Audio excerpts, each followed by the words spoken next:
Bonjour à tous, bienvenue pour notre nouveau numéro CAP 2028 consacré aujourd'hui aux pratiques ambulatoires. Donc il s'agit de webinaires d'une durée de 30 minutes, nous en sommes à notre 14e édition. Donc les règles du jeu sont simples, donc pendant 15 minutes je vais poser des questions à nos invités et puis vous aurez 15 minutes pour répondre, pour poser vos questions plus particulièrement en utilisant la modalité chat de Teams, puisque maintenant nous sommes sur Teams. Alors, les pratiques ambulatoires ont connu, on va dire, une grande modernisation dans notre établissement. Elles se sont beaucoup développées depuis quelques années. On a créé des dispositifs nouveaux, comme les dispositifs KDO, des dispositifs aussi d'aide aux aidants. On a aussi réformé largement le contenu de ce qu'on propose dans les CATTP, qui sont maintenant des centres de réhabilitation et de psychoéducation. Donc c'est dans ce contexte-là que nous avons finalement voulu réfléchir à comment aller plus loin. Et donc l'établissement, dans le cadre de CAP 2028, donc a réuni un COPIL et puis a organisé plusieurs séminaires interprofessionnels pour voir dans quelle mesure nous pouvions et nous devions encore nous moderniser dans l'organisation de nos prises en charge ambulatoires. Alors, pour traiter aujourd'hui de ce sujet, je reçois donc le professeur Nicolas Franck, donc, qui est chef du pôle centre, et Muriel Le Breton, donc cadre supérieur de santé. Donc Muriel a pris le relais de Thierry Riot sur le copilotage de cette thématique. Nicolas était là depuis le démarrage. Alors Nicolas, si on devait se fixer quelques priorités dans l'amélioration du contenu des soins, il y a certaines choses qui sont prioritaires et il me semble que la personnalisation du soin est quelque chose qui vous tient énormément à cœur, le fait de proposer des outils qui permettent véritablement d'interroger les besoins spécifiques des usagers. C'est quelque chose que vous mettez au cœur, vous, de vos principes de soins. Tout à fait, oui, merci pour cette première remarque et ouverture de perspective. Enfin, en fait, c'est effectivement articuler les soins avec les besoins des personnes et leurs projets qui est tout à fait important, essentiel et qui n'est pas forcément fait spontanément, puisqu'on a à cœur dans un CMP de réduire les manifestations symptomatiques, de réduire l'expression de la maladie, mais pas forcément de lier les soins avec le projet de vie de la personne ou ses besoins au quotidien. Et donc ça, pour le faire, il faut pouvoir pratiquer ce qu'on appelle l'évaluation et la thérapeutique dans le domaine de la réhabilitation psychosociale. Ça veut dire être capable de repérer les difficultés des personnes, ses capacités, lui en faire prendre conscience et ensuite renforcer ses capacités.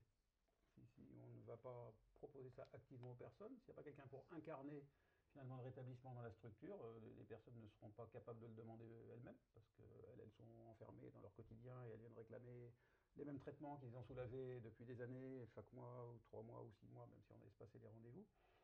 Mais elles sont inscrites dans une sorte de continuité sans fin et centrée sur la réduction de l'expression de la maladie. Alors qu'en réalité, notre mission de professionnel de la santé mentale, c'est de s'occuper des gens complètement. C'est pas seulement de s'occuper de la diminution des symptômes. Donc pour dévier un petit peu, il faut s'ouvrir sur la réhabilitation psychosociale. Ça veut dire permettre à ces personnes, toute la file active d'un CMP, d'aller bénéficier d'une évaluation qui montre les capacités pour redonner confiance aux gens, qui montre les limitations pour qu'ils ne fassent pas des projets déraisonnables, et puis ensuite renforcer les capacités et leur permettre d'aller vers la construction de ces projets, la réussite de ces projets. Alors on utilise, nous on a construit un outil très pratique, très homogène sur l'établissement qui est le plan de suivi individualisé. Muriel, est-ce que vous pourriez nous dire aujourd'hui en ambulatoire si cet outil est connu et utilisé et finalement comment se former éventuellement à cet outil pour ceux qui ne le maîtriseraient pas suffisamment? Eh bien déjà, au niveau de la formation, au niveau institutionnel, il y a eu un gros effort de fait où on a facilement accès à la formation du PSI. On a associé des gens de terrain aussi pour bien répondre aux questions qui peuvent émaner des agents. Donc à ce niveau-là, je pense que et puis les sessions sont nombreuses et on peut s'inscrire facilement pour cette formation. Je pense qu'effectivement, de plus en plus, les PSI sont utilisés et accompagnent nos usagers et principalement les infirmiers sont à cœur de manipuler cet outil. On a encore à progresser, c'est pour ça que ça reste un de nos axes privilégiés pour les 4 années à venir, mais on a mis en place suffisamment, je pense, d'aide pour que ça devienne de plus en plus facile pour tout le monde pour manipuler cet outil. Merci Muriel. Une deuxième idée qui a émané de ce travail de construction CAP 2028, c'est d'introduire plus d'intensité de soins pour un certain nombre d'usagers particulièrement compliqués. Et donc l'idée d'aller fonctionner en mode, on va dire, case management en CMP a été émise. Et je crois, professeur, que vous souhaitez, vous, tester en fait cette modalité finalement d'organisation, de graduation d'intensité de soins dans vos propres structures ambulatoires. Oui, c'est très important. On ne peut pas se contenter d'être un centre de consultation qui est ouvert de telle heure à telle heure, du lundi au vendredi, voire même le samedi si on fait de gros efforts, et en soirée, etc. Et attendre que les gens viennent. En psychiatrie, on a des gens qui n'ont pas conscience de leurs difficultés, qui n'ont pas de demande de soins, qui pourtant vont prendre des risques et qu'il faut aller chercher. Et pour ça, il faut être soucieux de ces personnes-là, il faut les appeler, il faut se déplacer, faire des visites à domicile. La mobilité n'est pas réservée aux équipes mobiles. L'équipe mobile, c'est pour un suivi qui peut être plus ou moins intensif, avec beaucoup de passages, et l'intégralité des soins au domicile des personnes ou à l'extérieur, en tout cas des structures de soins. Mais les centres médico-psychologiques ont aussi le droit et le devoir de se déplacer pour accompagner les personnes qui en ont besoin. On en parlait encore ce matin dans une réunion du CMP, il y a des sorties d'hospitalisation compliquées qui ne relèvent pas de l'équipe mobile, et le CMP va se mobiliser pour faire en sorte que ces sorties réussissent. Donc effectivement, tout ça... avec des objectifs précis et de lien avec les partenaires aussi dans la ville. Et là, on sécurise les soins et la sortie du patient après l'hospitalisation. On était plus sur l'objectif d'avoir le case management s'ouvre à tous les infirmiers, nous en tout cas. Oui, c'est ça, c'est pas réservé qu'à une ou deux personnes exactement. qui fait que ça dans votre CMP. Exactement. C'est d'avoir une partie de leur temps consacrée à ça, mais pour peu de files actives, beaucoup de temps pour pouvoir vraiment s'en occuper de manière satisfaisante. Et puis garder la référence aussi tout au long du soin, puisque le case management peut intervenir à un moment du parcours, et puis ensuite on revient à une référence dite classique. Et du coup, et puis au niveau de la montée en compétences, on voulait que ça soit homogène aussi sur l'équipe paramédicale. Ce sera intéressant de voir les premiers résultats de cette expérimentation. Il faudra qu'on l'évalue. Parmi les priorités aussi que l'on a mises dans l'évolution de nos dispositifs ambulatoires, il y a l'idée de proposer des soins plus spécialisés, plus spécifiques pour un certain nombre de troubles. Cette volonté, on l'a affichée dans le CAP de 2028. Est-ce que vous pourriez nous dire concrètement comment, déjà, quelle pathologie prioritaire devrait faire l'objet de soins un peu plus spécialisés, compte tenu de l'état, on va dire, d'organisation des CMP, et comment on fait finalement, comment on peut faire pour spécialiser davantage, comment on acquiert aussi les compétences pour cela. Alors ça, c'est quelque chose qui a été pensé il y a quelques années, mis en place depuis plusieurs années, donc selon les besoins de la population. En fait, c'est très simple, on a une demande croissante de gens qui ont des troubles du neurodéveloppement, TDAH, TSA, donc on a une ligne TND, TSA sur le CMP qui fonctionne bien, avec une psychiatre qui se consacre à ça, qui travaille aussi en partie sur une unité spécialisée qui s'appelle TS2A, que vous connaissez. Et donc c'est TSA, TDAH, avec une infirmière qui est formée à la remédiation cognitive et qui peut accompagner des personnes avec autisme ou TDAH qui ont des besoins de ce côté-là. C'est articulé avec une ligne TND sur le KDO, où une partie des personnes va se contenter de l'évaluation, éventuellement une première prescription KDO relais en ville. Une autre partie avec des cas plus complexes, relevant de cas plus complexes, va passer sur le CMP, passer sur la ligne TND. Et cette ligne TND, elle n'est pas là pour capter toutes les personnes qui ont ce type de difficultés, ce type de troubles, qui sont souvent comorbides, mais plutôt pour faire monter en compétence l'ensemble du dispositif. Ce n'est pas l'idée d'avoir une filière spécifique, un isolat au milieu d'un système général, ce n'est pas ça du tout. C'est des gens qui ont plus à cœur de faire ça, de porter cette ligne-là, qui sont plus spécialisés, qui ont acquis des compétences spécifiques et qui les transmettent aux autres. Donc il y a cette ligne TND qui existe, et il y a évidemment la ligne Borderline, là c'est carrément une unité avec un FIOP pour tout le territoire de santé du Vinatier, avec vraiment une offre de soins conséquente en termes de psychoéducation, psychothérapie brève.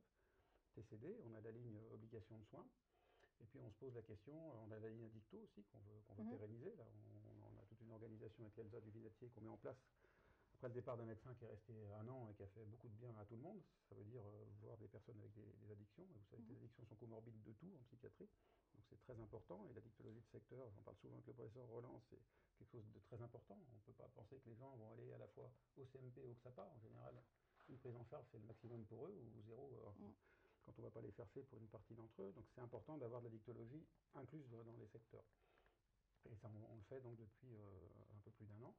Et puis la dernière ligne qu'on veut créer, parce qu'on a aussi une forte demande, c'est la ligne psychotrauma. Parce que là, on a énormément de gens qui sont traumatisés. Le traumatisme fait partie de la vie de toutes les personnes qui sont suivies en psychiatrie.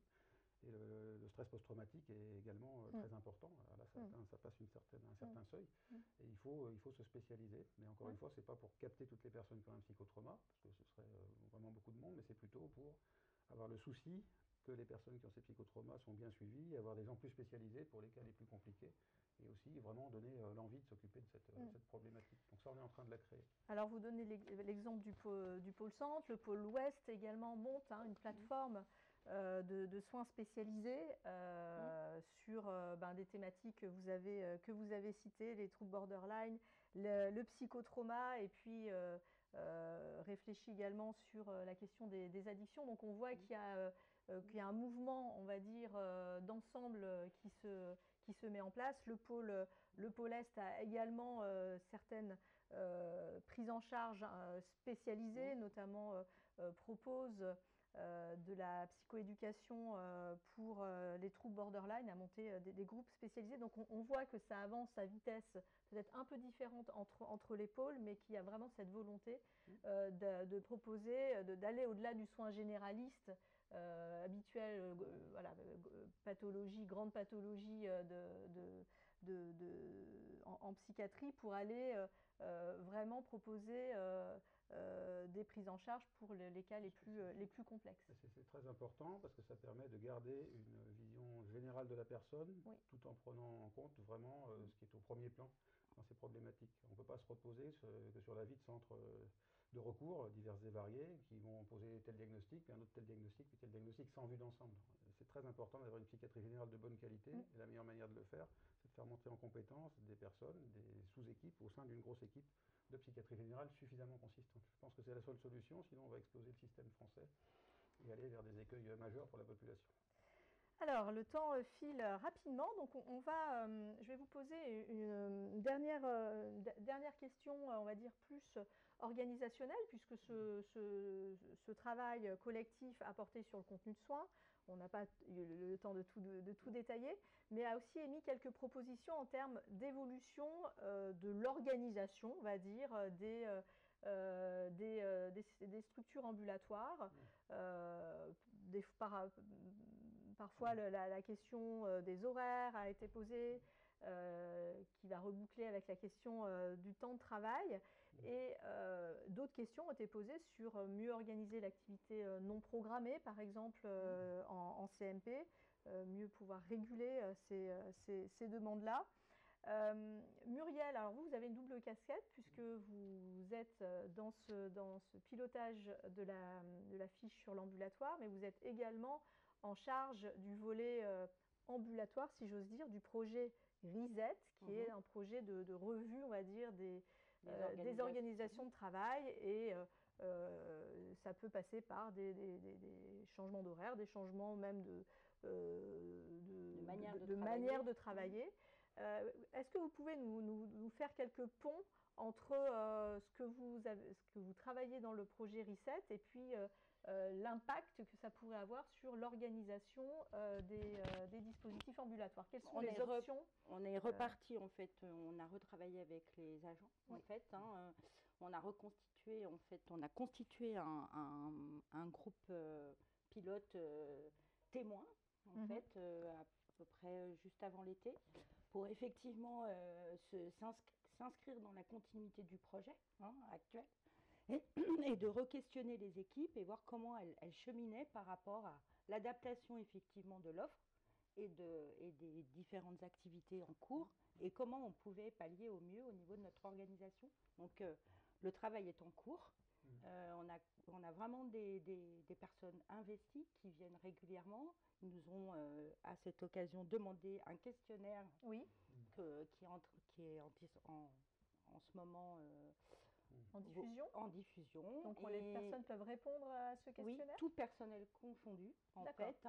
Alors ce questionnaire, il balaye effectivement la notion d'équilibre vie pro et vie perso. En ambulatoire. En ambulatoire. On parle de oui, l'ambulatoire. là je parle que de l'ambulatoire, mais aussi le collectif de travail et l'organisationnel. C'est très large. Et puis les perspectives d'évolution. Qu'est-ce qui pourrait être proposé et pour que effectivement toutes les personnes soient associées à cette réflexion. Voilà, donc ça c'est effectivement disponible jusque mi-novembre. Donc on n'est pas voilà, première réponse, Muriel, pour l'instant. Non, pour l'instant, on n'a pas du tout de retour. rien. Donc le message est passé. Mobilisez-vous pour répondre à ce questionnaire qui va être impactant, puisque suivant les réponses les plus fréquentes qui vont nous être données, on va investiguer telle ou telle piste. Et juste pour finir, en fait, à travers ce groupe, déjà, nous avons des propositions qui ressortent. Par exemple. Alors, notamment, certaines équipes se questionnent et sont vraiment dans la concrétisation de pouvoir intégrer du télétravail soignant. Ils sont vraiment dans des réflexions d'équipe de manière large. Parce que, par exemple, ça se prête à l'exercice aussi, puisqu'ils sont déjà dans l'allée vert, par exemple, et ils sont dans les allers-retours entre au niveau de l'activité, et on sait que le fait de se déplacer, on peut perdre du temps. Alors, est-ce que le télétravail pourrait mieux se conjuguer pour pouvoir avoir une activité bien plus simplifiée et fluide, par exemple. C'est un exemple. D'autres réfléchissent à la semaine de 4 jours. Voilà. Mais c'est que des perspectives. On va, comme en intra, plutôt on a une perspective d'expérimentation avec des équipes volontaires. Voilà. Et pour l'instant, ce sont que des pistes de réflexion qui demandent encore à se travailler. Très bien. Alors, nous avons terminé notre première partie de webinaire. Donc, maintenant, place à vos questions. Alors, justement, n'hésitez pas à utiliser la fonction de chat. Alors, ça s'appelle la fonction conversation de Teams. Donc, la petite bulle qui est tout à la gauche du bandeau. Nous sommes à votre disposition, nos invités sont à votre disposition. Et en attendant que vos premières questions arrivent, mais elles ne sauraient tarder, je vais poursuivre dans l'exploration de cette fiche consacrée aux évolutions de pratiques ambulatoires. Donc nous avons parlé de la personnalisation du soin, de sa spécialisation. Il y a des choses importantes qui vous tiennent à cœur, Nicolas, c'est la participation, l'intégration de la paire aidance de façon pleine et entière dans les soins, dans la délivrance des soins en ambulatoire, notamment, il me semble, en lien avec une activité importante de réhabilitation, qui fait partie de la réhabilitation, qui est l'activité de psycho-éducation. Comment aller plus loin?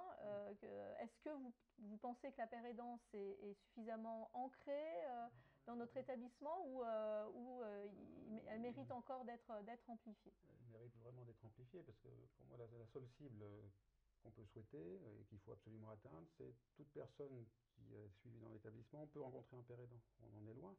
Pour ça, il faut au moins un père aidant qui intervient sur chaque unité de soins. Et un père aidant suffisamment disponible, ça veut dire peut-être éventuellement pour les grosses unités, plusieurs pères aidants. Et on en est loin.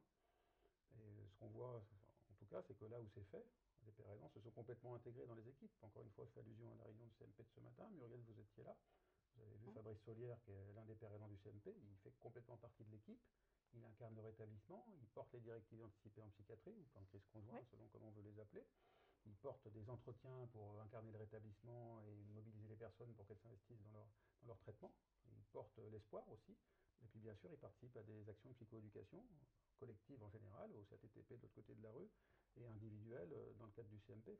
Et puis, la pérédance, c'est dès l'intra-hospitalier pour aller vers l'ambulatoire, pour parler plus largement. Il faut mais pas... même pour la sortie des soins, c'est un moment oui. charnière pour oui. nous où ils sont associés pour quitter et les accompagner à la sortie des soins en CMP. On a un groupe pour ça, oui, c'est vrai. Et puis, si c'est un père aidant qui le dit, ça va être encore plus crédible que si c'est nous qui paraissons ne plus vouloir nous occuper de telle ou telle personne. Là, non, c'est pour leur bien, et effectivement, le père aidant peut porter ce message plus facilement. Alors n'hésitez pas à réagir si vous voulez poser des questions, notamment sur la père aidant, sur la place des pères aidants en ambulatoire. C'est le moment, mais je vois que vous écoutez sagement le webinaire. C'est qu'il doit être suffisamment dense pour que vous soyez bien scotché à votre écran.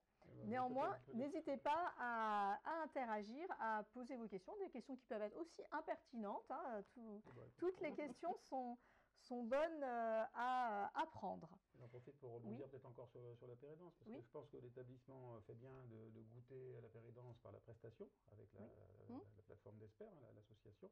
Je pense que c'est intéressant à un moment donné et important que les pères aidants intègrent complètement les équipes, et qu'ils soient recrutés en propre, et que ce soit vraiment qu'ils soient complètement partie prenante des soins de telle ou telle unité. Donc ça c'est important de pouvoir se projeter là-dedans. Projeter là-dedans. Ça peut être pendant plusieurs étapes. Ça peut être on expérimente avec peut-être quelqu'un d'extérieur, et puis une fois qu'on est convaincu et qu'on a trouvé la place dans l'équipe. Après, oui, effectivement, c'est un soignant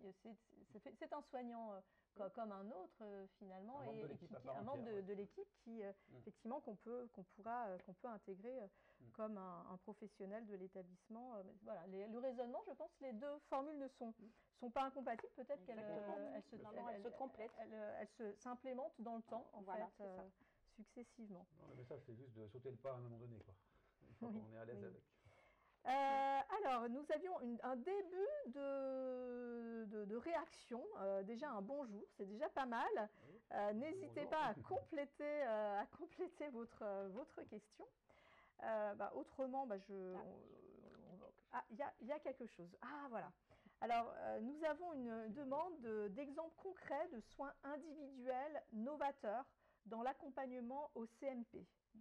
Un soin individuel novateur au CMP, on a par exemple le MDR, on a un psychologue qui s'est formé, qui a fait toutes ces dizaines de cas nécessaires pour avoir son diplôme et qui pratique le MDR dans le cadre de la ligne psychotrauma. Le MDR n'est pas adapté à toutes les personnes traumatisées, mais c'est quand même un outil très utile pour certaines personnes qui permet des rétablissements à l'intégrum, on en parlait encore ce matin. On a de la remédiation cognitive au sein du CMP en individuel pour des personnes qui ont des troubles cognitifs et qui perdent des chances à cause de ça. On a de la psychoéducation au sein du CMP. Donc ça, c'est des outils de soins bien individualisés. Et puis il y a simplement l'utilisation des outils du rétablissement. C'est qu'au sein du CMP, toutes les personnes puissent déposer des plans de crise conjoints aux directions anticipées en psychiatrie. Et ça s'organise dans des entretiens. Voilà, quand on parle de PSI, de plan de suivi individualisé, de plan de crise conjoint, ça se programme et ça s'accompagne lors d'entretiens individuels. C'est ça. Voilà. Et les PSI, il faut les faire. C'est plus très novateur parce que ça fait des années qu'on l'a mis comme un objectif pour le vinatier. Mais c'est encore... on peut encore faire mieux. On peut vraiment faire mieux, oui. C'est encore un objectif à atteindre. Donc, je ne sais pas si ça suffit comme exemple, mais on peut aller plus loin.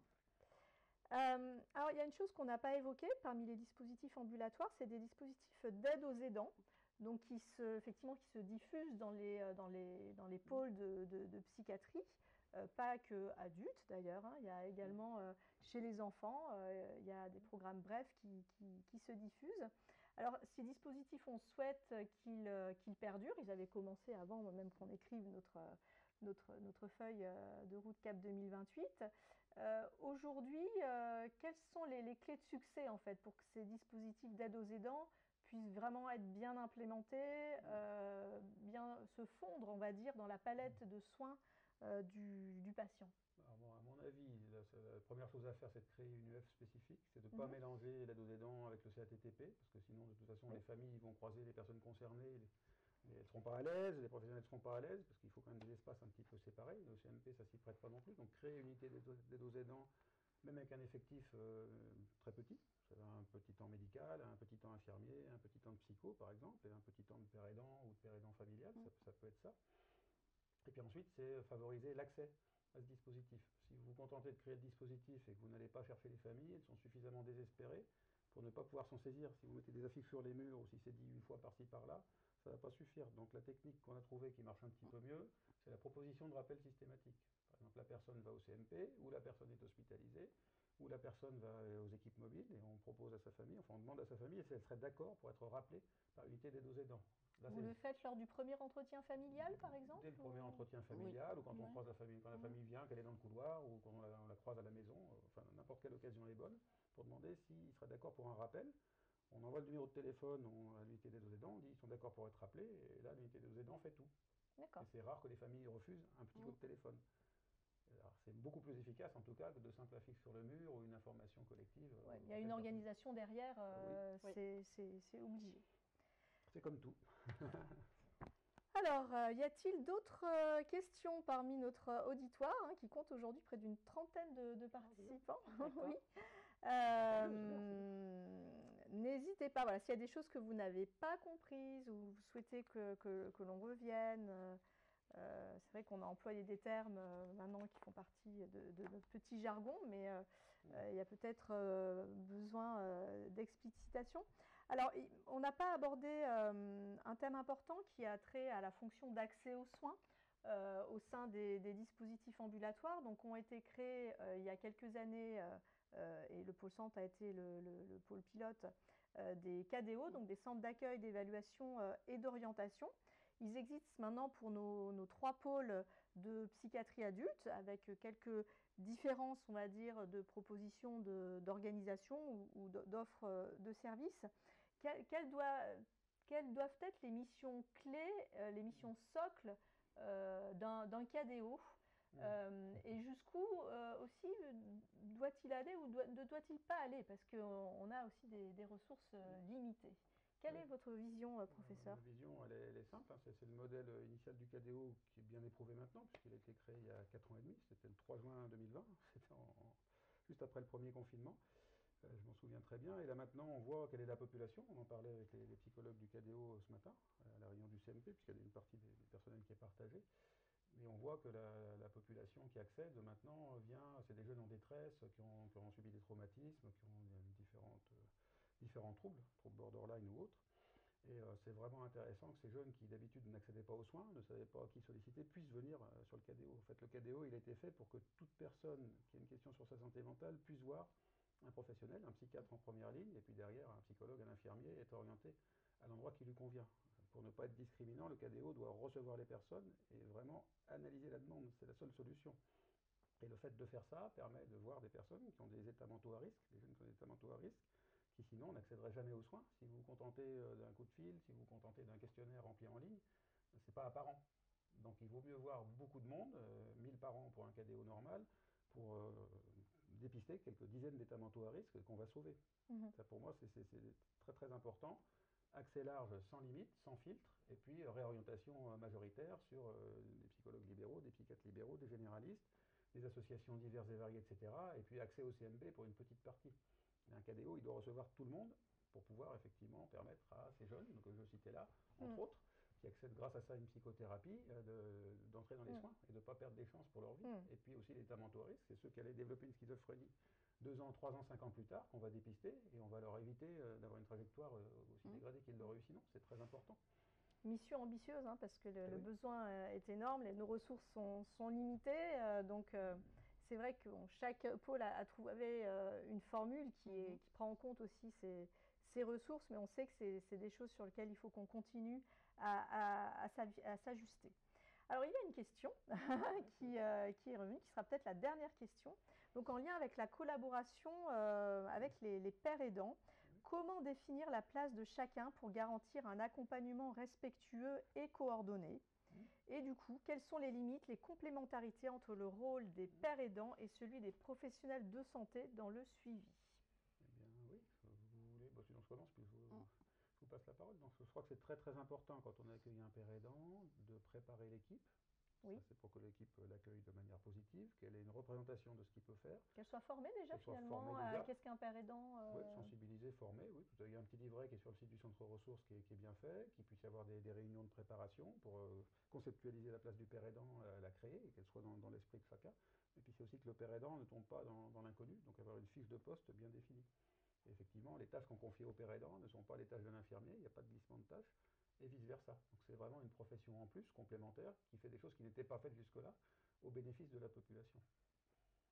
Et puis il y a un collectif aussi entre pères aidants Oui, pour important. pouvoir aussi, voilà, qu'ils ne soient pas isolés dans leur pratique et qu'ils puissent aussi se nourrir de l'expérience des uns et des autres dans les autres unités pour pouvoir proposer aussi d'autres interventions voilà, et puis faciliter aussi la manière de travailler aussi avec les soignants, hein, puisqu'il faut qu'ils puissent aussi co-animer des fois des séances de psychoéducation.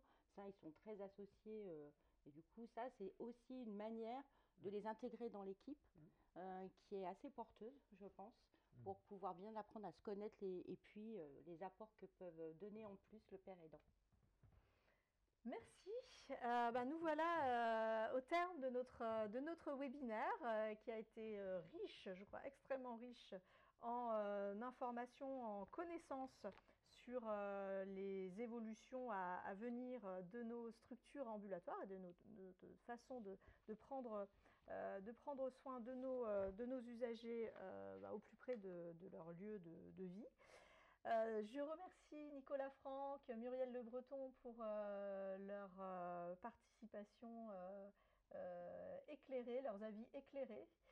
Merci également à tous pour votre attention et puis on se retrouve très bientôt pour un thème qui je pense est un petit peu différent, peut-être une rencontre je crois avec la présidence de la CME me semble-t-il, le prochain numéro. Je me tourne vers la régie et il me semble que c'est le prochain webinaire CAP 2028. Vous en saurez plus et vous recevrez évidemment l'invitation du lien par Teams. Il nous reste à vous souhaiter une très bonne après-midi et je vous dis à bientôt. Au revoir. Au revoir. Au revoir. C'est coupé. Bon, merci. Voilà, efficace.